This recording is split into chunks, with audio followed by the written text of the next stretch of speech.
Hey guys, Rob from the Off-Grid Tiny House, just chilling by the fire. Barrel stove's working great. Just wanted to talk to you guys a little bit about the typhoons that happened this year in 2020. It made it so it was beautiful weather in November here in Canada. And I'm still in shorts because it's not that bad out. It's 40 degrees Fahrenheit outside. It's about 73 Fahrenheit inside and climbing. And basically, it was very bizarre. Like a typhoon down in Asia area just blew up, and it was horrendous, and I guess quite a bit of damage in the Philippines and stuff. And basically it made it so it changed the jet stream, or it sent up a whole whack ton of high temperatures north, and it got into our jet stream and made it beautiful. We had just beautiful weather, guys. It was colder in October than it was in November, which is pretty bizarre. But you know, that's pretty amazing that a giant storm way down across the planet can push that kind of heat all the way up here to Canada. But a lot of speculation about it, because the water temperatures there were pretty cold. So it was pretty bizarre for a storm to start up in such cold temperatures where it did. So that's kind of a mystery. I'm not quite sure on that. That's pretty strange, but oh well.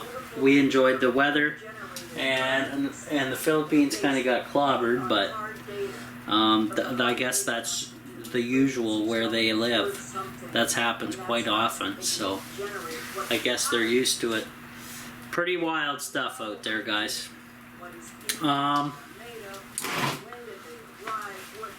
What else is going on that's crazy? I gotta give you guys a good update on what's going on locally here in Canada. We are on a slow decline of getting everyday items. People, basically before the COVID happened,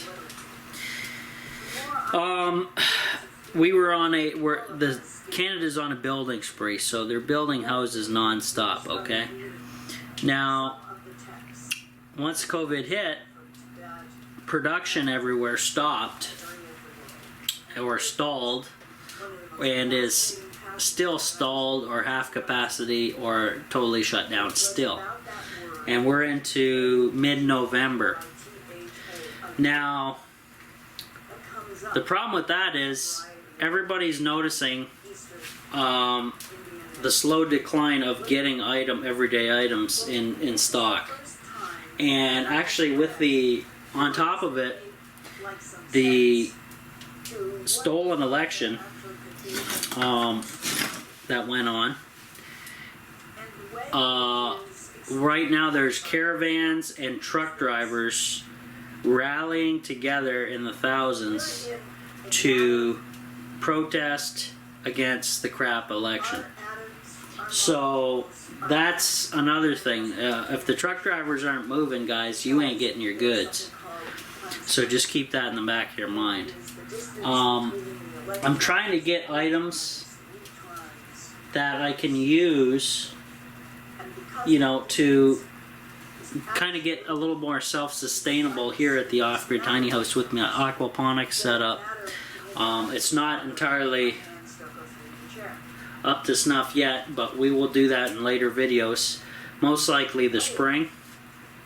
But I wanted to get that item before you know, maybe supply lines keep shutting down and on and on and on. But then again, not everybody's running around buying aquaponics.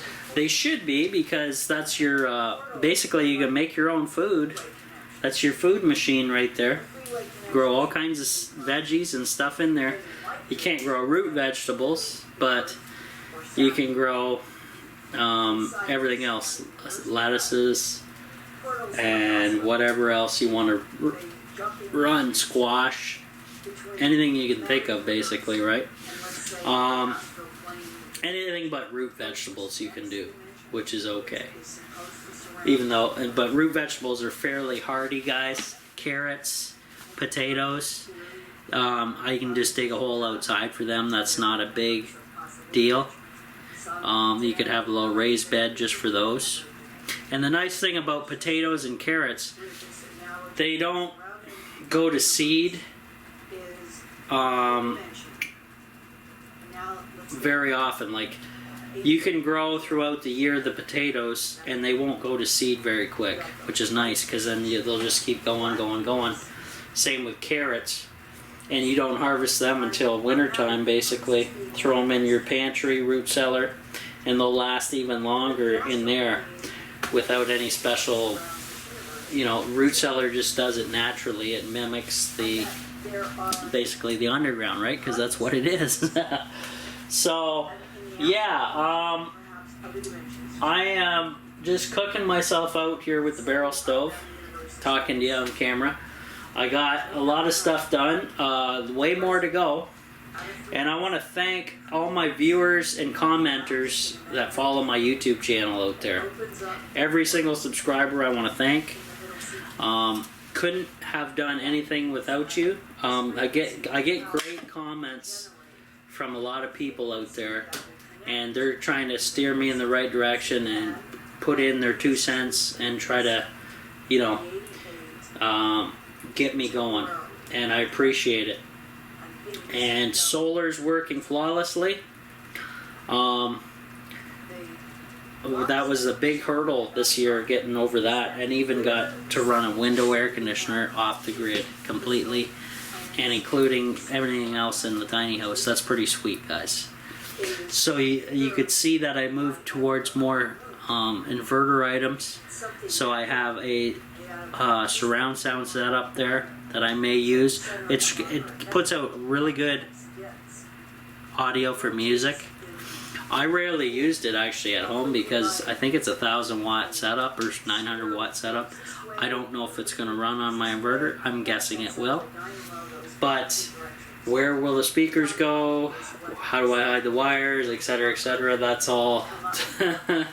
That's all nonsense I got to deal with later on, and that's kind of like that's novelty stuff. That's not necessary. But I brought it over because basically, guys, I've been helping my parents, and a lot of people are doing this during the COVID, fixing up their homesteads. So their house, I helped them fix up a lot of stuff. Painting, trim, siliconing, cleaning.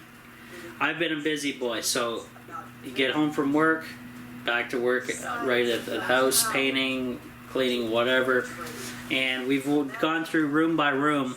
So basically there's about 2 rooms left in the house, and even my bedroom got done. My mom wanted to paint my bedroom at the house there and rearrange it, so we did. Full cleaning, got rid of a lot of stuff, painted, looks good.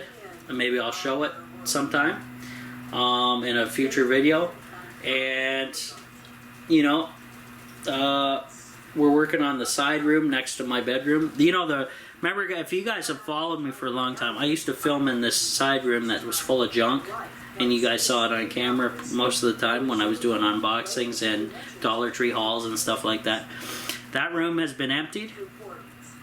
We have to repair a lot of drywall in there because it's just failed over the time. The tape's failed and it's just gross. So we got to do a lot of work in that room. Fix the walls, the drywall, sand, paint, and then she has a bunch of shelving, that plastic shelving that's similar to the stuff that I have back there. plastic shelving. She has a ton of it, and she wants to turn that far room into a giant pantry because my dad and my mom have basically turned into preppers now because even though I already was, I didn't convince them to do it either. I just said, well, when the pandemic hit, we got to get this loaded up. And then my mom kept going out. She spent probably, when it first hit, she probably dropped $1,000 on grocery items. And that's, that's not a lot. Maybe that's a huge for some people. But, that's not a lot for prepping, basically, guys. $1,000 basically will get you maybe a year's worth of food if you bought it from a survival, pre-made, 25-year lifespan, freeze-dried food place like like Mountain House or somebody. That's not a lot. But we went and we didn't buy that. We didn't get that stuff. We just went to the grocery store, loaded up on a bunch of items that are shelf stable, that we can hang on to. And I'm sure you guys have noticed out there the price of everything up is getting insane, right? So we got to be careful. Keep your eyes and ears open. Continue to prep. And just keep that pantry stocked. And remember to rotate your food, guys. I've been rotating my soups and stuff. Or my dry goods, I should say. Making soups out of them. And they're fantastic. I use the 2.5 liter bottles from the Dollar Tree. And the Shasta Colas. And they were good. That was a good brand of soda anyway.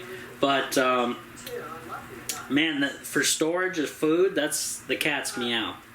I like it. Now, people are saying, oh, well, the rats are getting in there. Well, if you got rats, you got problems already, or the mice. If you have pests already, you got issues anyway. You got to take care of that. I don't have those issues, guys. But like I said, you can always put them into a metal container or something like that. Whatever you guys can figure out. But the dry goods, definitely.